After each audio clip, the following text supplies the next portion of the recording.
نحمد ونصلي على رسول الكريم أما بعد فأعوذ بالله من الشيطان الرجيم بسم الله الرحمن الرحيم لقد من الله على المؤمنين إذ بعث فيهم رسولا من أنفسهم يتلو عليهم آياته ويزكيهم ويعلمهم الكتاب والحكمة وإن كانوا من قبل لفي ضلال مبين صدق الله العلي العظيم۔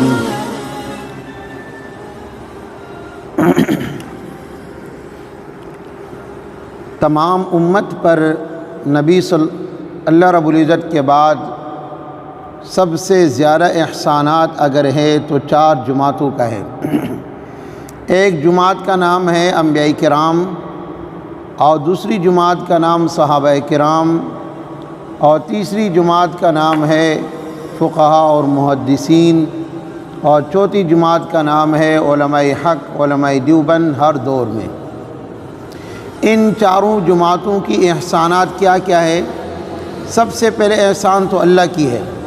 اللہ رب العزت نے ہمیں اور آپ کو انسان پیدا فرمایا، یہ سب سے بڑی نعمت ہے۔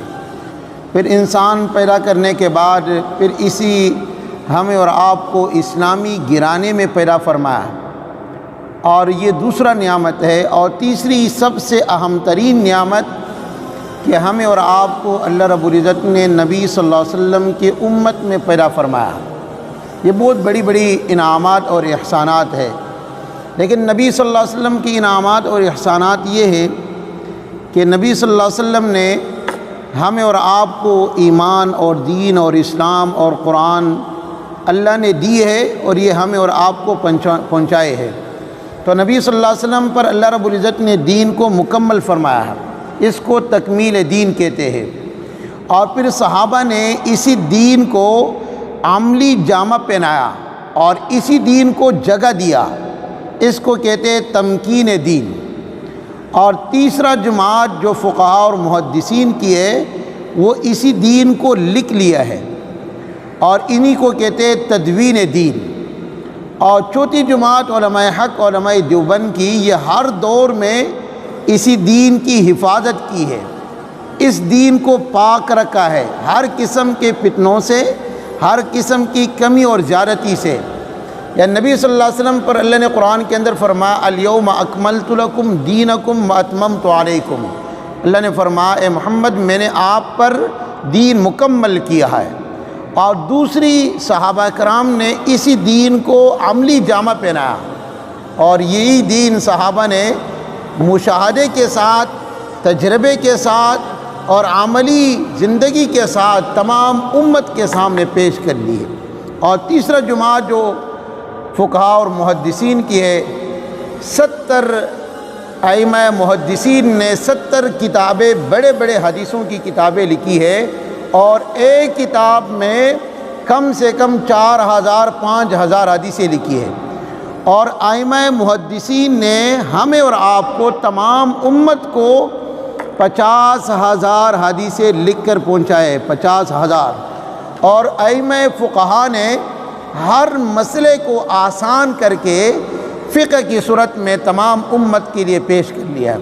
یہ تیسرا جماعت ہے، اس کو کہتے ہیں تدوین دین، یعنی ائمہ محدثین اور ائمہ فقہا اسی دین کو لکھ کر تمام امت کے لیے اور تمام دین کے لیے، تمام مسلمانوں کے لیے پیش کر لیا۔ اور تیسرا جماعت، چوتھا جماعت، جس کو علماء حق اور علماء دیوبند کہتے ہیں، یہ ہر دور میں اسی دین کی حفاظت کی ہے اور اسی دین کے لیے قربانیاں پیش کر لی۔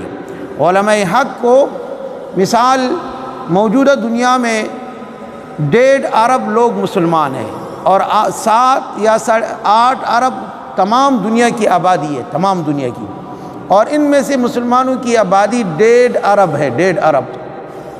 اور ان 1.5 ارب میں 44 ان میں سے اکثریت جو ہے دیوبند کی ہے، اور دیوبند کے ساتھ منسلک ہے اکثر مسلمانوں کی۔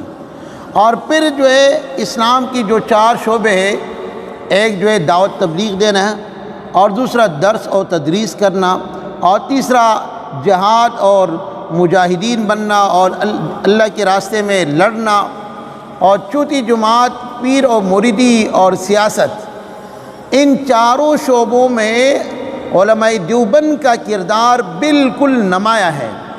ایک جماعت دعوت تبلیغ کے لے لے، مولانا الیاس رحمۃ اللہ علیہ نے 1924 میں اس کا بنیاد رکھا، 1924 میں، اور اب تک یہ 97 سال میں 44 کروڑ مسلمان وہ مسلمان ہے جو باقاعدہ دعوت تبلیغ میں وقت لگا ہے، 44 کروڑ۔ اور صرف پاکستان کے اندر پڑھنے پڑھانے کی مدارس جو ہے 35,000 ہے، اور ان میں 25,000 مدارس علماء دیوبند کی ہے، 25,000 مدارس۔ اور اسی طرح جہاد اور مجاہدین ہر دور میں حق کے لیے اگر لڑا ہے تو علماء دیوبند لڑے ہیں، اور اسی طرح پیر و مریدی اور اسی طرح سیاست کا ایک نمایاں کردار ہے۔ تو ان چار جماعتوں کی احسان اور احسانات تمام امت پر بہت زیادہ ہے۔